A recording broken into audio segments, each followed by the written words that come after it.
ஜனாதிபதி சட்டத்தரணி என்கின்ற அந்த பட்டம், அந்த பதவி யாரால் வழங்கப்பட்டது, எதற்காக வழங்கப்பட்டது?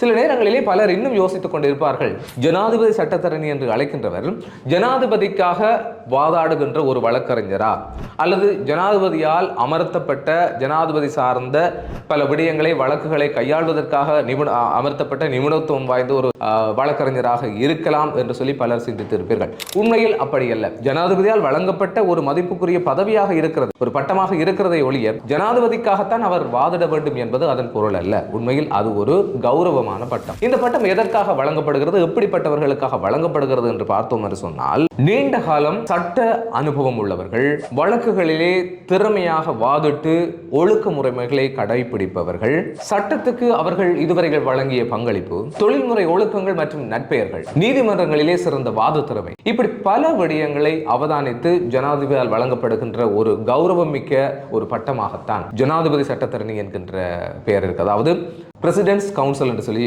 சொல்லுவாங்க. இது முன்னர் இலங்கை ஜனநாயக சோசலிச குடியரசாக மாறுவதற்கு முன்னராக QC, queen counsels, king counsels, ராணி சட்டத்தரணி, ராஜா சட்டத்தரணி என்றுதான் வழங்கப்பட்டது. இலங்கை ஜனநாயக சோசலிச குடியரசாக மாற்றமடைந்ததன் பின்னராகத்தான் ஜனாதிபதியால் இந்த கௌரவம் வழங்கப்பட்டதன் பின்னராக இந்த பட்டம் PC, ஜனாதிபதி சட்டத்தரணி, பிரசிடென்ட்ஸ் கவுன்சில் என்று சொல்லி மாற்றமடைந்தது என்று சொல்லுவார்கள். இந்த பட்டத்தை இவர்கள் பெற்றுக்கொள்வதனால் இவர்களுக்குள்ள பெருமைகள் என்ன, அல்லது இவர்களுக்கான வசதி வாய்ப்புகள் என்ன என்று பார்த்தோம் என்று சொன்னால், நீதிமன்றத்திலே இவர்களுக்கு முன் உரிமை அளிக்கப்படும். அதாவது அமர்வதற்கான ஆசனங்கள் கூட உயரமாக இவர்களுக்கு முன்னுரிமை அடிப்படையிலே வழங்கப்படும். இவர்களுடைய வழக்குகள் முன்னுரிமை அடிப்படையிலேயே ஏனைய வழக்கறிஞர்களுடைய வழக்குகளை விசாரிப்பதற்கு முன்னராக இவர்களுடைய வழக்குகளை முன்னுரிமை கொடுத்து அந்த வழக்குகளை விசாரணைக்கு எடுத்துக் கொள்கின்ற வழக்கம் இருக்கிறது. அதே நேரத்தில் ஏனைய வழக்கறிஞர்களை விட இவர்களுடைய ஆடை சற்று வித்தியாசமாக இருக்கும். அதாவது சில்க் கவுன் என்று சொல்லப்படுகின்ற ஒரு வித்தியாசமான சில்க் கவுன், அந்த ஆடை ஒன்று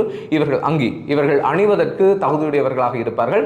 அந்த ஆடையை இவர்களை ஏனைய வழக்கறிஞர்களிலிருந்து சற்று வித்தியாசமாக காட்டுவதற்கு ஏதுவாக இருக்கும். அதே நேரத்தில் இவர்கள் வாதிடுகின்ற பொழுது இவர்களுக்கான ஒரு உதவியாளர் கட்டாயம் அங்கு, அதாவது உதவி வழக்கறிஞர் ஒருவர் அங்கு பிரசன்னமாக இருக்க வேண்டும் என்பதும் முக்கியமான ஒரு விடயமாக காணப்படுகிறது.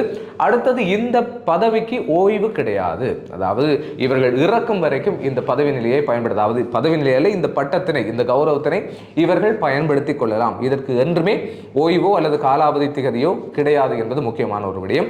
அதே நேரத்திலே சில நேரங்களில் அரசு சார்ந்த, மனித உரிமைகள் சார்ந்த, சில அரசியல் பின்னணிகள் சார்ந்த முக்கியமான வழக்குகளை வாதாடுவதற்காக இவர்களுக்கு அந்த வழக்குகள் வழங்கப்படும், இவர்கள் தெரிவு செய்யப்படுவார்கள். ஆகவே இப்படிப்பட்ட ஒரு வித்தியாசமான அல்லது அனுபவத்திறன் உள்ள, வாதத்திறன் உள்ள, ஒழுக்க நெறிகள் உள்ள வழக்கறிஞர்களுக்கு வழங்கப்படுகின்ற ஒரு பட்டமாகத்தான் இந்த ஜனாதிபதி சட்டத்தரணி என்கின்ற இந்த கௌரவ பட்டம் இருக்கிறது. ஆகவே இதுவரையில் எண்ணியிருந்த, அதாவது இவர் ஜனாதிபதிக்காக வாதாடுகின்ற ஒருவராக இருக்குமோ அல்லது ஜனாதிபதியுடைய வழக்குகளை வாதாடுகின்ற ஒருவராக இருப்பாரோ என்கின்ற சந்தேகம் தேவையில்லை.